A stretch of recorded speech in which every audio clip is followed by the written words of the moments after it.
नमस्कार दोस्तों, जय हिंद, वंदे मातरम। आप सभी का स्वागत है आपके अपने YouTube चैनल गुरु आज्ञा क्लासेस पर। तो दोस्तों, इस कड़ी में हम डिस्कशन करने जा रहे हैं हमारे पीएसटीसी से महत्वपूर्ण प्रश्नों का, जो कि एक मॉडल पेपर के रूप में है। आपके सामने 20 प्रश्नों का समावेश है यहाँ पर। तो इन 20 प्रश्नों को हम बहुत अच्छे से सोल्व करने जा रहे हैं। अलग अलग टॉपिक के यहाँ पर प्रश्न आपको देखने के मिलेंगे, जिससे आपकी तैयारी सुचारू रूप से चल सकती है। तो आइए दोस्तों, आइए करते हैं इन 20 प्रश्नों को नस्ते नाबूद। सबसे प्रथम प्रश्न अगर हम देखें, ये प्रश्न मैंने आपसे लिया है यहाँ पर सिनोनिम से। दोस्तों कहां से लिया है? सिनोनिम से। सिनोनिम्स का मतलब होता है दोस्तों सिमिलर वर्ड्स। देखिएगा, प्रश्न कहता है द वर्ड ब्लाइंड। जी हाँ, ब्लाइंड का मतलब आप जानते हैं अंधा होना, या अगर मान लीजिए कोई इंसान नेत्रहीन होता है। क्या होता है दोस्तों? नेत्रहीन होता है, या हम उसको कह सकते हैं, मान लीजिए उसको दिखता नहीं है, मतलब वो साइटलेस है, या फिर हम कह सकते हैं आईलेस है। तो उसके लिए आपसे पूछा है कि एक समान शब्द का प्रयोग करें। तो बोला the word blind is similar in meaning to. पहला है स्लाइटलेस, तो आई होप स्लाइटलेस आपको समझ में ही आ गया होगा। थ्रिल का मतलब होता है बेटा, देखो, रोमांचक। क्या होता है दोस्तों? रोमांचक। या फिर जिसे हम कह सकते हैं एक्साइटमेंट होना। क्या होना दोस्तों? एक्साइटमेंट होना। या फिर फन होना, मजा होना जिंदगी में, हम बोलते हैं थ्रिल होना। हॉस्टिलिटी का मतलब होता है, बहुत ही बढ़िया। देखिए, एक तो होता है हॉस्पिटैलिटी, मतलब आओ भगत करना, लेकिन यहां पर है हॉस्टिलिटी। हॉस्टिलिटी का मतलब होता है दुश्मन होना, या फिर विपरीत होना, मतलब किसी के खिलाफ होना, मतलब एनिमस होना, या फिर किसी से एनिमिटी होना। दोस्तों यहां पर मैंने इस एक ही प्रश्न में बहुत सारे मीनिंग को आपको बताया है, बहुत ध्यान से देखना है ना। स्टडी, स्टडी का मतलब क्या होता है? नियमित, जो लगातार होने वाला होता है, या फिर धीमा गति से चलने वाला। या हम इसको भी कह सकते हैं कांस्टेंट। क्या कह सकते हैं दोस्तों? कांस्टेंट कह सकते हैं। ठीक है, ये इसके होते हैं। तो देखिएगा दोस्तों, ब्लाइंड का तो अर्थ परफेक्ट यहाँ पर आपके सबसे क्या बन रहा है, केवल पहले में ही आप हाँ आंसर मिल रहा है दोस्तों। जी हाँ, हम इसका आंसर करेंगे दोस्तों स्लाइटलेस, मतलब नजरहीन, नेत्रहीन। देखिए दोस्तों, दूसरा प्रश्न आपके सामने है, ये आपके यहां पर आया, can be substituted for the given words. मतलब ये प्रश्न आपका दोस्तों है वन वर्ड से। इससे पहले बच्चों, वन वर्ड से ये प्रश्न बनता है, ध्यान से देखिएगा। A person who can appreciate art and music. Appreciate का मतलब होता है सराहना करना। क्या करना दोस्तों? सराहना करना। कहने का मतलब एक आदमी जो किसी चीज की सराहना वगैरह करता है। ठीक है, आइए सबसे पहले हम देखते हैं दोस्तों, यहां पर लिखा हुआ है आपके पास एपिक्योर। क्या लिखा हुआ है दोस्तों? एपिक्योर। कहने का मतलब, एपिक्योर का मतलब क्या होता है? बेसिकली एक इंसान होता है जो अलग अलग तरीके के, क्या दोस्तों? अलग अलग तरीके के खाने की तरफ ध्यान देता है। ठीक है, एक इंसान होता है जो कि मान लीजिए खाने में, पीने में, ठीक है, इन सब में जो ध्यान देता है उसे हम एपिक्योर कहते हैं। और इसी के साथ गवर्नमेंट।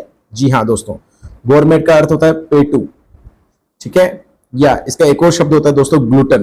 क्या होता है? ग्लूटन। ये सभी तीनों शब्द जो है एपिक्योर, गवर्नमेंट और ग्लूटन, इन तीनों का मतलब होता है पेटू, या बहुत ज्यादा अत्यधिक खाने वाला है और खाने में रुचि रखने वाला होता है दोस्तों।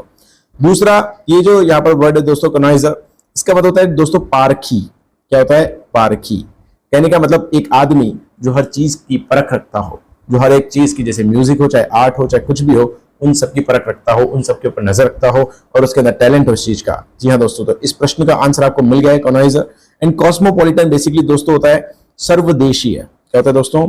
सर्वदेशीय, जो सभी देशों के बारे में सोचता है। या हम कह सकते हैं एक आदमी, क्या एक आदमी जो वर्ल्ड के डिफरेंट पार्ट्स, क्या बोला मैंने दोस्तों? Different parts of the world, क्या वो एक्सपीरियंस रखता है, उसको बोलते हैं कॉस्मोपॉलिटन या विश्ववादी। क्या बोलते हैं दोस्तों? विश्ववादी। जी हाँ, आगे देखिएगा, प्रश्न संख्या 3 में लिखा हुआ है the blank space condition of our country is very sound now. Sound का मतलब यहां पर है अच्छा, स्टेबल। यहां पर साउंड का मतलब आवाज नहीं है, ध्यान रखिएगा। तो बोल रहे हैं कि हमारे देश की जो कंडीशन है, वो कौन सी कंडीशन दोस्तों? आर्थिक कंडीशन की बात कर रहे हैं। तो दोस्तों आपसे ये केवल एक शब्द पूछा गया, आर्थिक के लिए क्या शब्द यूज करेंगे? क्या आप इकोनॉमिकल लिखेंगे, या फिर आप इकोनॉमिक लिखेंगे, या इकोनॉमी लिखेंगे, या फिर इकोनॉमिक्स लिखेंगे? याद रखिएगा दोस्तों, इकोनॉमिक को हम बोलते हैं इकोनॉमिक को हम बोलते हैं आर्थिक, और यहां पर परिस्थिति की बात कर रहे हैं तो इकोनॉमिक कंडीशन की हम बात करेंगे। तो थर्ड का करेक्ट आंसर होगा दोस्तों सेकंड। आइए दोस्तों, फोर्थ प्रश्न में बढ़ते हैं। ये डायरेक्ट इनडायरेक्ट फॉर्म है, तो आपको नरेशन का जो पार्ट है, जिसमें आप वॉइसेस भी पढ़ते हैं, नरेशन भी पढ़ते हैं, ये सभी उस पार्ट के प्रश्न हैं। थोड़ा ध्यान से पढ़िएगा। फोर्थ प्रश्न देखिए, यहां पर लिखा है Socrates said virtue is its own reward. कहने का मतलब ये कह रहा है कि एक सोक्रेट नाम के अपना बहुत बड़े विद्वान फिलोसोफर रहे हुए हैं, दार्शनिक रहे हुए हैं, तो उनका मानना है कि virtue is its own reward. कहने का मतलब याद रखिएगा, जब भी आप डायरेक्ट इनडायरेक्ट पढ़ेंगे, डोंट फॉरगेट डायरेक्ट इनडायरेक्ट की क्लासेस आपके यहाँ पर आने वाली है, प्रश्न आपके सामने आने वाले हैं।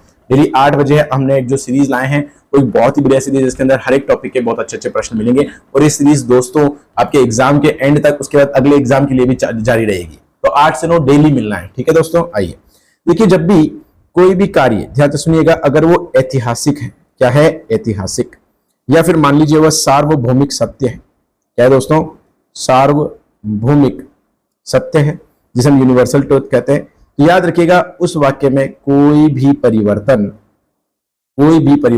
नहीं होता, बस उस वाक्य में दैट लगाकर उसको जोड़ देते हैं। क्या कर देते हैं भैया, दैट लगाकर उसको जोड़ देते हैं। तो इस वाक्य में देखिएगा कौन सा वाला वाक्य है जिसमें मात्र दैट लगाकर इसको जोड़ा गया है। या देखिए दैट वर्च्यू हैड, यहाँ पर टेंस बदल गया है, हमें टेंस को परिवर्तन नहीं करना है, ये यूनिवर्सल ट्रुथ है। Socrates says as virtue is its own reward, देखिए यहाँ सैड को हमने क्या कर दिया है, सेज, ये भी गलत हो गया दोस्तों। सोक्रेट सेड दैट, बिल्कुल सही यहाँ तक। Virtue is its own reward, जी हाँ दोस्तों। तो 4 का आंसर करेक्ट क्या बन जाएगा दोस्तों, 3rd will be the correct answer. ठीक है दोस्तों, आइए अगले प्रश्न की ओर बढ़ते हैं। ये लिखा हुआ है, the prime minister said that no one would be allowed to disturb the peace, no one would be allowed to disturb the peace. देखिए ये इनडायरेक्ट स्पीच में दिया हुआ है, अगर इनडायरेक्ट स्पीच में दिया है तो हम ध्यान से देखेंगे, यहां पर लिखा हुआ है वुड बी अलाउड, क्या लिखा हुआ है, वुड बी अलाउड, ठीक है। वुड बी अलाउड है तो पास्ट टेंस में है, क्या है दोस्तों, पास्ट टेंस है। और अगर ये पास्ट टेंस है, ध्यान से देखिएगा, हम कह सकते हैं कि यहां पर जो भी वर्ब लगेगी, क्या लगेगी दोस्तों, वर्ब लगेगी, उसे हमें क्या करना पड़ेगा, चेंज करना पड़ेगा। देखिए यहां पर जो वुड है, ये किसका पास्ट है दोस्तों, ये विल का पास्ट है। किसका पास्ट है दोस्तों, विल का।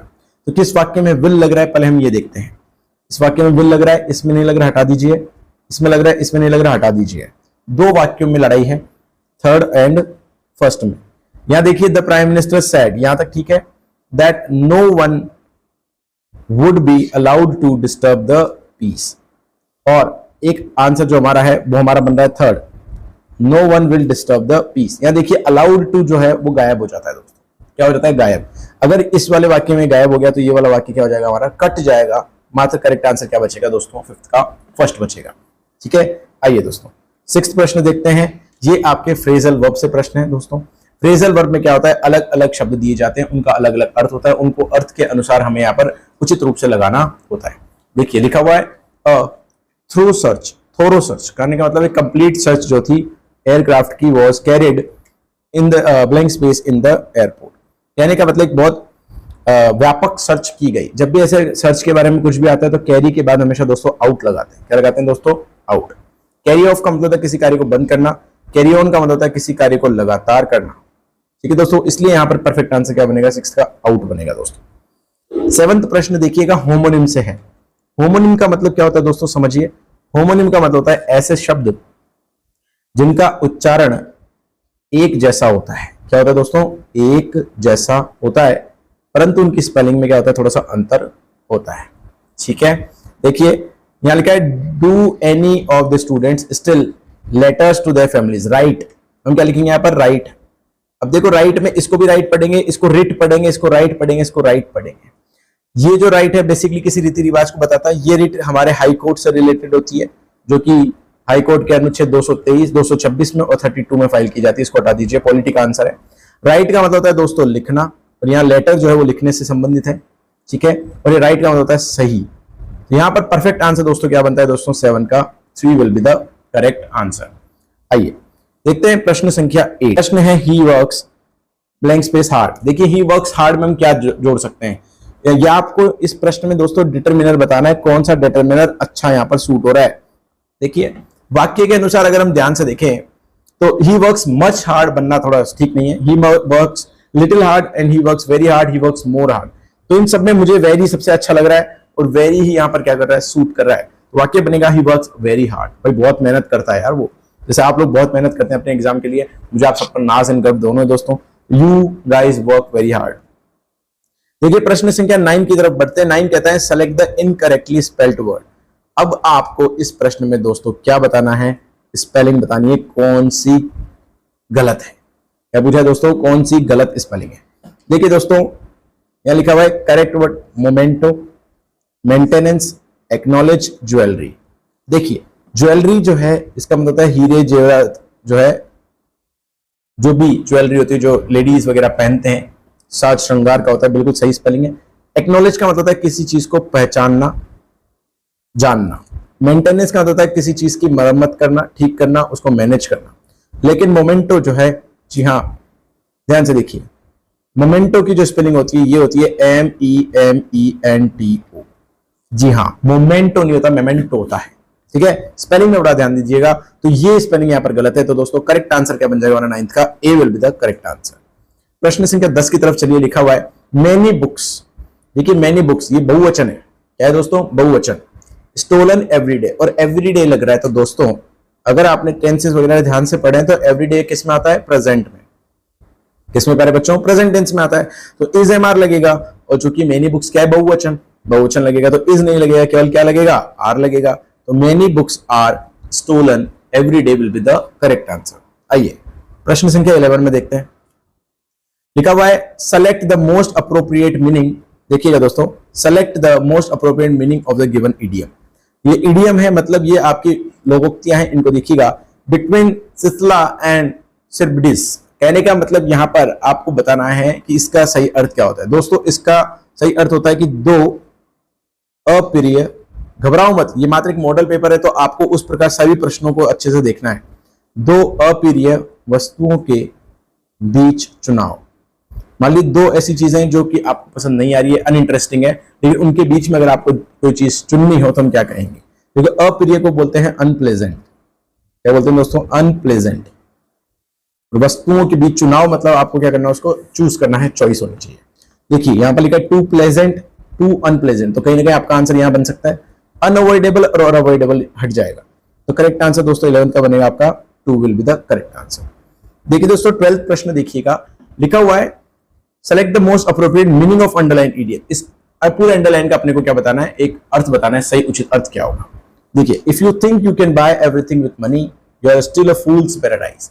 कहने का मतलब अगर आपको लगता है कि आप सब कुछ इस धरती पर पैसे से खरीद सकते हैं तो आप अभी भी क्या है, फूल्स पैराडाइज में है, मतलब मूर्खों के स्वर्ग में है।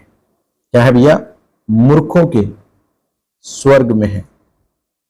इसका मतलब क्या है दोस्तों, कहने का मतलब यहां पर एक्चुअली में फूल नहीं है, मतलब मूर्ख नहीं है। एक्चुअली में इसका अर्थ होता है दोस्तों काल्पनिक वर्ल्ड में, किसमें रहना, काल्पनिक दुनिया में रहना। जी हाँ, तो इन अ फूल्स इन अनदर प्लैनेट नहीं, इन अ रियल वर्ल्ड नहीं, इन एन इमेजिनरी हैप्पीनेस हो जाएगा, जहां पर आप कल्पनात्मक खुशी आप मना रहे हैं। ठीक है दोस्तों, आइए प्रश्न संख्या 13 देखते हैं। ये आर्टिकल से आया हुआ प्रश्न दोस्तों, किससे आया हुआ है, आर्टिकल से।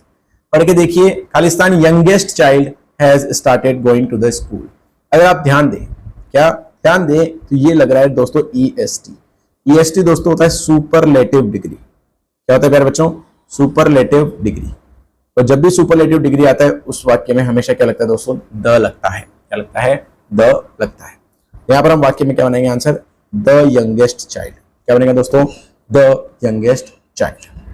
देखिए दोस्तों इस 14 प्रश्न में बताया गया है दो वर्ड्स है जो डिफरेंट है, किसमें, स्पेलिंग में, और उनका मतलब जो है, अच्छा स्पेलिंग भी अलग है और मीनिंग भी जो है उनका अलग है, लेकिन इनका प्रोनाउंसिएशन क्या होता है दोस्तों, एक ही होता है। बहुत अच्छा प्रश्न आपसे पूछा गया है दोस्तों।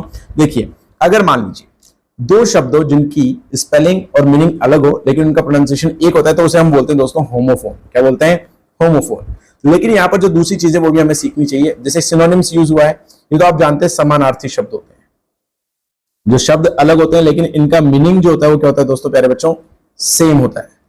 होमोग्राफ, ये टी हटा दीजिएगा यहाँ पर, होमोग्राफ। होमोग्राफ होते हैं ऐसे शब्द जिनकी स्पेलिंग तो सेम हो लेकिन उनके अर्थ क्या होते हैं, अलग होते हैं। ध्यान से सुनिएगा, स्पेलिंग एक और अर्थ अलग, मतलब भिन्नार्थक जिन्हें कह सकते हैं, भिन्नार्थक। और दोस्तों यहां पर जो होमोनिम्स होते हैं, होमोनिम्स बेसिकली उसे कहते हैं जो प्रोनाउंसिएशन तो सेम होता है, मतलब इनका उच्चारण क्या होता है दोस्तों, सेम, लेकिन इनके अर्थ क्या होते हैं, अलग होते हैं। ठीक है, हमने देखा यहां पर अलग स्पेलिंग अलग मतलब लेकिन उच्चारण एक, ये मात्र एक ही होती है जिनको हम क्या बोलते हैं, होमोफोन्स कहते हैं। आइए दोस्तों प्रश्न संख्या 15 की तरफ बढ़ते हैं। इनमें से कौन सा प्रीफिक्स है जो कि डिसिप्लिन के लिए बहुत अच्छा है, मतलब डिसिप्लिन में ऐसा क्या जोड़ सकते हैं जिससे हम नया शब्द बना सकते हैं। दोस्तों देखिएगा, डिसिप्लिन का मतलब क्या होता है आप सभी जानते हैं। डिसिप्लिन का मतलब होता है अनुशासन। क्या होता है दोस्तों? अनुशासन। याद रखिएगा, जीवन में जो रखेगा अनुशासन वही करेगा शासन। अनुशासन होता है। और इसका अगर मान लीजिए मैं इनडिसिप्लिन करूंगा तो कोई शब्द नहीं बनता, लेकिन मैं कह दूं इनडिसिप्लिन। क्या कह दूं मैं दोस्तों? इनडिसिप्लिन। तो इसका मतलब होता है अनुशासनहीनता। क्या होता है दोस्तों? अनुशासनहीनता। तो जी हाँ दोस्तों, ये बिल्कुल करेक्ट है। अनडिसिप्लिन नहीं होता, डिसडिसिप्लिन कहीं भी नहीं होता। तो करेक्ट आंसर 15 का दोस्तों होगा 2। आइए दोस्तों 16 की तरफ बढ़ते हैं। लिखा हुआ है no one things of quitting doing well. No one things of quitting doing well. देखिए यहां पर ये जो खालिस्तान है, यहां पर क्विटिंग के बाद में हमें एक वर्ड यूज करना है जिसको हम बोलते हैं दोस्तों रिलेटिव प्रोनाउन। Relative pronoun. तो आपको इसको समझना पड़ेगा कि कोई भी छोड़ने की नहीं सोचता जब काम अच्छा चल रहा हो। तो जैसे मैंने शब्द क्या बोला? जब। जब जो है ये किससे रिलेटेड है दोस्तों? ये प्रश्नवाचक शब्द से रिलेटेड है। किससे रिलेटेड है दोस्तों? प्रश्नवाचक से रिलेटेड है। और प्रश्नवाचक के लिए हम क्या यूज करते हैं ये आपको पता होना चाहिए। क्या ये वेयर होगा, वेन होगा या वाइल होगा? देखिए आप कह सकते हैं वेन भी हो सकता है, बिल्कुल, लेकिन याद रखिएगा जब भी किसी वर्ब में दोनों जगह आईएनजी हो, क्या हो दोस्तों? आईएनजी हो, तो हम वाक्य में क्या लगाते हैं? वाइल लगाते हैं दोस्तों। क्या लगाते हैं? वाइल का प्रयोग करते हैं। आइए दोस्तों प्रश्न संख्या 17 की तरफ बढ़ते हैं। She is beautiful. She is beautiful brave. कहने का मतलब वो ब्यूटीफुल भी है और बहादुर भी है। तो ऐसे केस में क्या है? दोनों एक साथ हो सकते हैं। बोलते हैं ना ब्यूटी विथ ब्रेन, आप यूज करते होंगे। तो यहां पर हम क्या यूज कर सकते हैं? एंड। भाई वो सुंदर भी है और बहादुर भी है। अगला प्रश्न देखिए। Even if it rains all day I will not be able to blank space my journey. My journey मतलब यहां पर देखो शब्द दे रखे पुट अवे। पुट अवे का मतलब दोस्तों होता है किसी चीज को हटा देना। पुट ऑफ का मतलब होता है कैंसिल करना। पुट आउट का मतलब होता है बुझा देना। ये होता है कि अगर बारिश भी होगी तब भी मैं अपनी जर्नी को कैंसिल नहीं कर सकता। दोस्तों कैंसिल का अर्थ मैंने बता दिया क्या होना चाहिए? पुट ऑफ होना चाहिए। क्या होना चाहिए प्यारे बच्चों? पुट ऑफ होना चाहिए। आइए तो 18 का हो जाएगा 2 आंसर। 19 देखिए। In large cities people are blank space from nature. जो बड़े बड़े शहरों में लोग रहते हैं वो नेचर से दूर हो जाते हैं। क्या हो जाते हैं दोस्तों? दूर हो जाते हैं। कट डाउन का मतलब होता है किसी चीज को काट देना। कट आउट का मतलब होता है किसी चीज से अलग हो जाना। और कट ऑफ का मतलब होता है बिल्कुल ही सेपरेट। क्या हो जाना? सेपरेट हो जाना। कट आउट तो होता है जैसे पेपर के पीसेस भी होते हैं उनको भी कट आउट कहते हैं। कट ऑफ होता है जैसे मान लीजिए दो तरह के होता है। एक तो होता है जैसे कोई एग्जाम में आप कट ऑफ पूछते हैं मतलब मार्क्स की लिमिट। एक कट ऑफ होता है यार मेरा तो वहां से कट ऑफ हो गया, मतलब आप वहां से क्या हो गए? सेपरेट हो गए, अलग हो गए। तो उस केस में भी क्या लगता है दोस्तों? कट ऑफ लगता है। आइए लास्ट प्रश्न देखते हैं 20। यानी कि choose the correctly spelled word. अब आपको इसमें सही स्पेलिंग बतानी है दोस्तों। क्या बतानी है दोस्तों? सही स्पेलिंग बतानी है। ध्यान से देखिए, ये डिजीज नहीं है।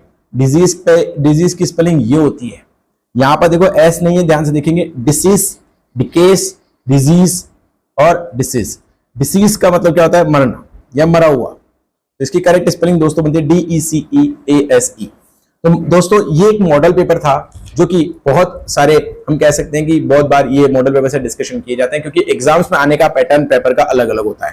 तो अब तक हमने 5 मॉडल पेपर सॉल्व किए हैं। 5 मॉडल पेपर का पैटर्न अलग है। किसी में 1 वर्ड ज्यादा है, किसी में पैराग्राफ ज्यादा है, किसी में पैसेज भी है, किसी में क्या है, किसी में क्या। तो मैं आप सभी को सजेशन दूंगा कि अगर आपने मॉडल पेपर कंप्लीट किया है तो पिछले 4 मॉडल पेपर भी कंप्लीट करें, ठीक है। और इसी प्रकार हम और भी मॉडल पेपर आपके लिए अपलोड करेंगे, तो सभी मॉडल पेपर को तैयार कर लें क्योंकि मात्र 20 से 30 मिनट की क्लास होती है दोस्तों। आप एक दिन में बैठ के सारे मॉडल पेपर भी खत्म कर सकते हो। हम कोशिश करेंगे सारे मॉडल पेपर को एक साथ भी हम वापस अपलोड करते हैं आपके लिए दोस्तों, ठीक है। जय हिंद, जय भारत दोस्तों, टेक केयर।